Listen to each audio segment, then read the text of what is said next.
પાવન પ્રસંગે વ્યાસપીઠની દીપાવનાર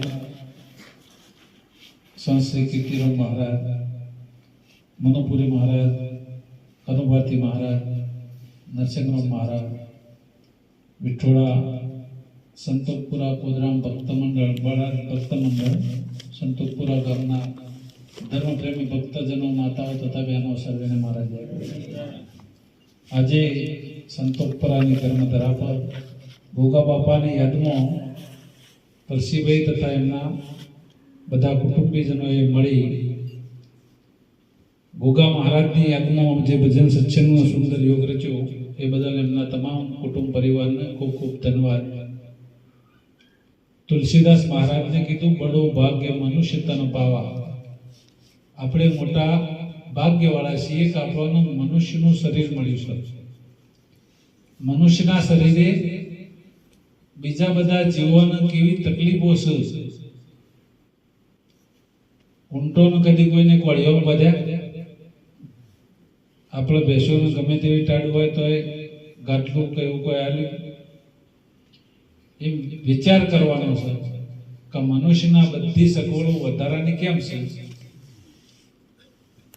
તો મનુષ્યને પરમાત્માએ પરમાત્માના જેવો બનાવ્યો છે.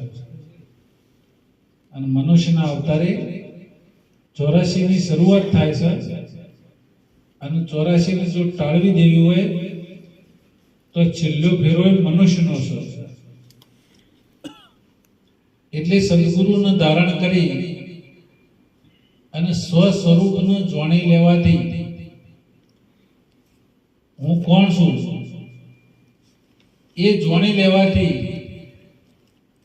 આપણો પરમાત્મા ભેળા ભળી જઈએ છીએ. મહાપુરુષે અમર પ્યાલો કીધો છે. રવિ સાહેબને ભજનમાં કીધો, અમર પ્યાલો મારા ગુરુજીએ પાયો, મન મસ્તાના ફરું દીવાના, અમરાપુરની આશા કરો તો છોડી દેના તમે અભિમાના. જો અમરાપુર એટલે જો આપણે મરવાનું જ ના હોય, બીજું ઉપર આકાશમાં કોઈ નહીં, વિમાન છેડ સુધી જોઈ છે, કદી કોઈને કોઈ શોધ્યું નહીં, બધું જે છે હોય છે, સ્વર્ગ અને નરક ભોગવવાનું અહીંયા જ છે. અને આપણા કર્મો પ્રમાણે આપણી ગતિ થાય છે. ઘણા લોકો એવું કહેતા હોય કે સંતો ભક્તો બધા દેવોનો વિરોધ કરે છે. અમે દેવોનો વિરોધ કદી નહીં કરતા. જે મહાપુરુષોએ આ જગત માટે પોતાનું સર્વસ્વ આપી દીધું હોય એનો વિરોધ કેમ કરીને થાય? પણ એના બોન, દેવના બોન જે દતિંગ કરવામાં આવે છે એ બિલકુલ ખોટો છે. અને એ આપણોના 84 ના ચક્કરમાં ફસાઈ છે. જો જગત કર્મોને જ આધીન હેડતું હોય તો બસ આપણે સુખ દુઃખ કોકના ભાણથી, કોઈ ભોવા ભાણથી, કોઈ પૂજા પાઠ કરીને, કોઈ અગરબત્તીઓ કરીને, કોઈ પણ ક્રિયાઓ કરી અને લગભગ તો દુઃખ પાછું કરવા વાળા જોઈએ, સુખ વાળા તો કોઈ જવું પડતું નહીં. જેને બધી રીતે શાંતિ છે ને એ તો ભગવાનને કોઈ સંભાળતા નહીં, કે કોઈ દેવને નહીં સંભાળતા. પણ કોક તકલીફ હોય, કે તો છોકરો ના હોય, કે તો ધન સંપત્તિ હાથ પોકાય એવી ના હોય, કે તો છોકરો હોય તો પહેણતો ના હોય, આ બધા કારણો હોય. એક પોચમ, પૂનમ, રવિવાર બધા મંડળ. પણ હકીકતમાં તમારા ભાગ્યમાં જે છે એ ચોથી ફરીને પાછું ઘેરા પડે છે. જો એક શેઠ હતા, એમને એક દીકરો અને દીકરી બે હતા. દીકરી ખૂબ હારા ઘેર પરણાઈ હતી, પણ એ હોમલ્યો વેવાઈને જમાઈ બે જણા દારૂ પીવા વાળા હતા. એટલે ધન સંપત્તિ ઘણી બધી હતી પણ દારૂડિયાનું કોઈ રહે એટલે બધું ખતમ થઈ ગયું.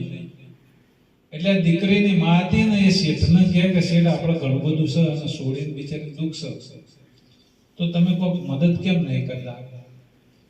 એટલે કે જો એના ભાગ્યમાં હોત તો એના ઘેર ચોક અસર હતી ધન સંપત્તિની, પણ એના ભાગ્યમાં જ નહીં એટલે આપણે હાલશું તો કોઈ રહેવાનું નહીં. એટલે સ્ત્રીઓનો જીવ હોય ને પાતળો, એ શેઠને પૂછવા માંડ્યો કે શેઠ લોભી છે એટલે છોડીને કશું હાલતો નહીં, પણ શેઠ સમજવું હતું કે હાલ તમે કોઈ હાલશો તો રહેવાનું નહીં, કારણ કે પેલોની ગતિ અડ્ડો ઉપર છે એ તમે ગમે તેટલું હાલો તો રહેવાનું ચો છે.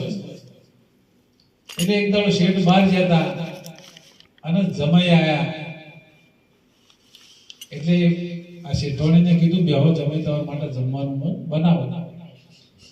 અને જમવાનું બનાવતા બનાવતો વિચાર કર્યો કે મારી દીકરીને ઘેર સુધી કોક પોકાડવું હોય તો આ શેઠાઈ ઘેર નહીં અને આ જમાઈ આયા છે, પણ જમાઈને જો હાથો કોઈ હોના ચોદી આલું તો જમાઈદારોની સવાપરીનું છે.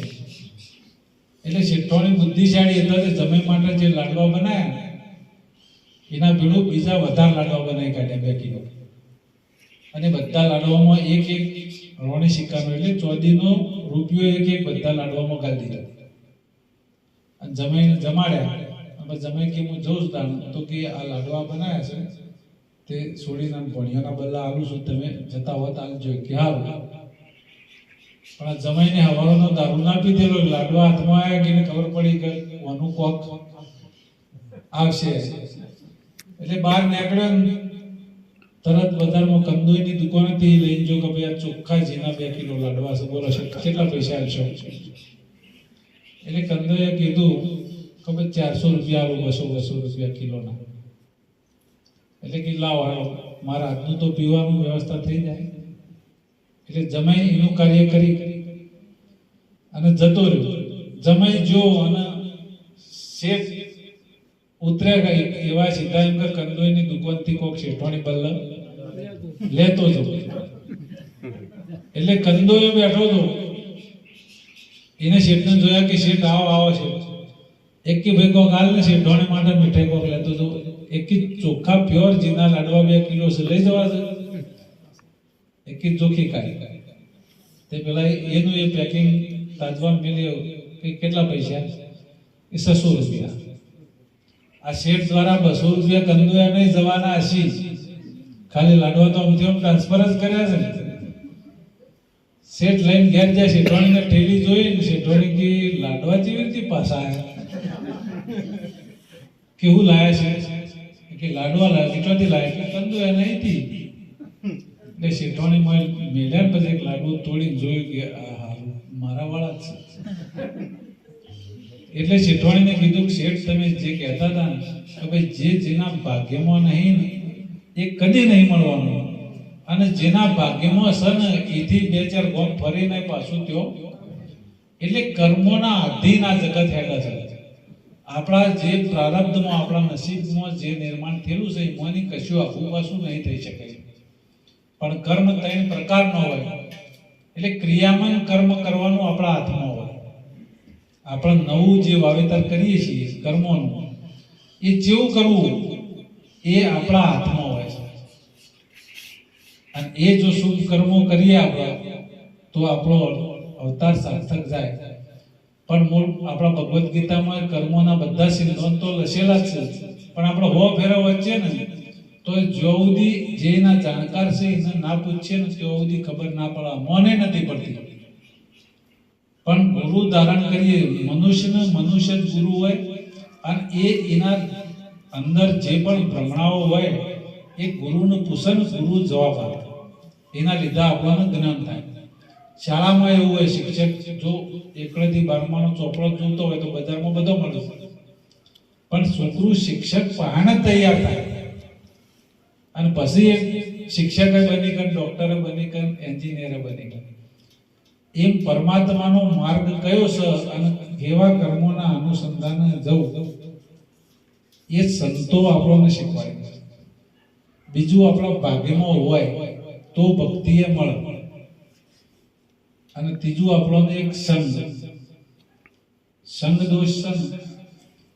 એ કહેતો તમે ગમે તેટલા સારા હોય તો ખરાબ કઈ ન હોય, અને સારા માણસોનો સંગ કરો તો ગમે તેટલા ખરાબ હોય તો આપણે સારા થાય. જેસલને કેટલો બધો પાપ કર્યો હતો, રોજ ખૂન ખરાબ કહેતો, તોળલ કહે છે પોકારવાનું. એટલે જેસલ પોકારે છે મોરલા હાણ્યા લગચાર સતી રાણી, એવી ગાયો પિયાળાથી પાછી વાળી, એવા બધા લાખો પાપ કરેલો. પણ એક જ વાર તોરલ જેવી સતીનો એના માથા હાથ આવી ગયો તો એનું બધું ભૂખાઈ ગયું, બધો કર્મ જેવી જતો રહ્યો છે એક જ અવતારમાં. એના માટે સંતોષ, સંતોનો સંગ કરવો પડે. પણ જો સંગ આપણો અવળો થઈ જાય તો આપણો વય પાટાથી ઉતરી જઈએ. આપણો બાળક હોય પણ જો સુધી 20 વર્ષનું થાય ત્યાં સુધી બાળકનામાં બીજા સંસ્કાર ના પડે, જવાબદારી મા બાપની, કુટુંબ પરિવારની છે. તમે જેના વગર રહેતો હોય છોકરો એના જેવો જ હોય. સંઘ વિશે ભજન બોલું હું.